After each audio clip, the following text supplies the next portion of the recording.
90 के दशक की सुपरस्टार करिश्मा कपूर के पूर्व पति संजय कपूर की इंग्लैंड में हुई मौत को अब संदेहास्पद बताया जा रहा है।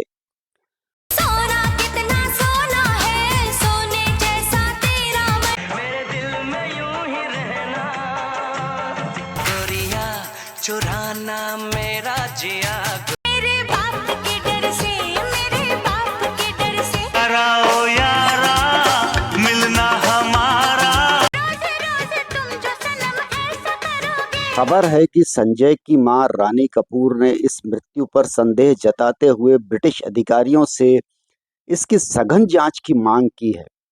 संजय की मौत 12 जून 2025 को इंग्लैंड में एक पोलो मैच के दौरान हुई थी।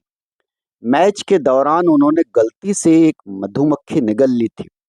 मधुमक्खी ने उनके मुंह में डंक मारा, जिससे उन्हें एनाफिलैक्सिस नामक गंभीर एलर्जी प्रतिक्रिया हुई और दिल का दौरा पड़ने से मृत्यु हो गई। एलर्जी विशेषज्ञों का कहना है कि यह मौत दिल के दौरे से नहीं, बल्कि उस एलर्जी प्रतिक्रिया से हुई थी जो मधुमक्खी के डंक के कारण हुई। उनके अनुसार यदि किसी को ऐसी एलर्जी हो तो एपिनेफ्रीन इंजेक्शन ही एकमात्र त्वरित उपाय होता है। अतीत में संजय कपूर के करिश्मा कपूर से विवाहित जीवन और घरेलू हिंसा के आरोपों के चलते उनकी मौत के बाद सोशल मीडिया पर पुराने इंटरव्यू और बयान फिर से वायरल हो गए। करिश्मा कपूर ने संजय कपूर पर कई गंभीर और भावनात्मक रूप से झकझोर देने वाले आरोप लगाए थे, जो उनके तलाक के दौरान सार्वजनिक हुए थे। ये आरोप न सिर्फ उनके निजी जीवन की पीड़ा उजागर करते हैं, बल्कि ग्लैमर से भरे रिश्ते के पीछे छिपे अंधेरे कोने भी दिखाते हैं। करिश्मा कपूर ने कहा था कि संजय उन्हें शारीरिक रूप से प्रताड़ित करते थे। उन्होंने बताया कि वे अपने चेहरे पर मेकअप लगाकर चोटों को छुपाती थी। चौंकाने वाला दावा यह भी किया था कि संजय ने हनीमून पर उनकी बोली लगाने की कोशिश की थी। करिश्मा ने कहा कि संजय ने उनसे शादी सिर्फ इसलिए की क्योंकि वह उस समय की टॉप एक्ट्रेस थी और उनकी लोकप्रियता का फायदा उठाना चाहते थे वे। उन्होंने आरोप लगाया कि संजय ने उनके बच्चों को उनके परिवार से मिलने नहीं दिया। करिश्मा ने यह भी कहा था कि संजय उन्हें खर्च के लिए पैसे नहीं देते थे। जवाब में संजय कपूर ने करिश्मा पर दौलत की लालची होने का आरोप लगाया था, यह कहते हुए कि करिश्मा ने उनसे सिर्फ पैसों के लिए शादी की थी। उन्होंने यह भी दावा किया कि करिश्मा अभिषेक बच्चन के साथ अपने टूटे रिश्ते से उबरने के लिए उन्हें रिबाउंड के रूप में इस्तेमाल कर रही थी। यह तलाक बॉलीवुड के सबसे महंगे और विवादास्पद मामलों में से माना गया, जिसमें बच्चों की कस्टडी, संपत्ति और भावनात्मक आरोपों की लंबी लड़ाई चली। कुछ लोगों ने इस घटना पर संदेह जताया, लेकिन अभी तक कोई आधिकारिक जांच या ठोस आपराधिक एंगल सामने नहीं आया है। संजय कपूर की मां रानी कपूर ने ब्रिटेन की पुलिस को औपचारिक पत्र लिखकर उनके बेटे की मौत की गहन आपराधिक जांच की मांग की है।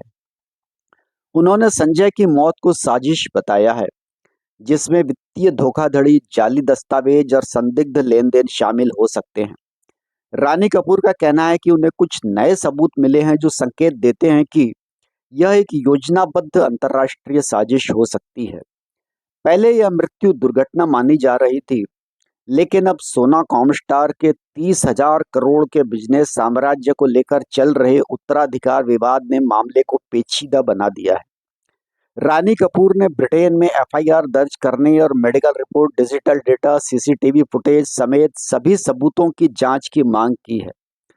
चूंकि संजय कपूर अमेरिकी नागरिक भी थे, इसलिए जल्द ही अमेरिकी एजेंसियों से भी जांच की मांग की जा सकती है। हालांकि बताया जाता है कि अमेरिकी एजेंसियां पहले से जांच कर रही हैं।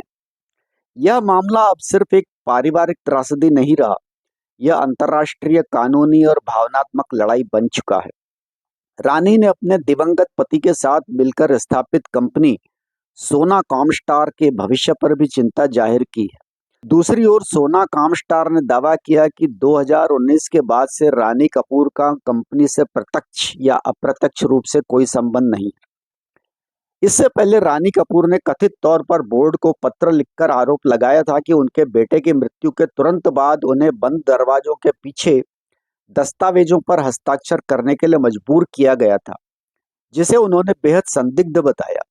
उन्होंने आगे दावा किया कि उन्हें अपने ही बैंक खातों तक पहुंच से वंचित कर दिया गया और उन्हें आर्थिक रूप से कुछ लोगों पर निर्भर छोड़ दिया गया। उनके अनुसार बोर्ड में कपूर परिवार का प्रतिनिधित्व करने के लिए किसी को भी अधिकृत नहीं किया गया था। वार्षिक आम बैठक स्थगित करने के उनके अनुरोध के बावजूद कंपनी ने इसे निर्धारित समय पर ही आयोजित किया। उनके आरोपों के जवाब में सोना कॉमस्टार ने रानी कपूर को एक कानूनी नोटिस भेजा है।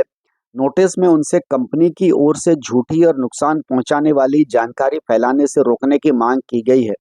नोटिस में कुप्रबंधन और दबाव के उनके आरोपों का पुरजोर खंडन करते हुए उन्हें दुर्भावनापूर्ण, झूठा, गलत और अपुष्ट बताया गया है। अब यह मामला पूरी तरह से विवादास्पद हो चुका है।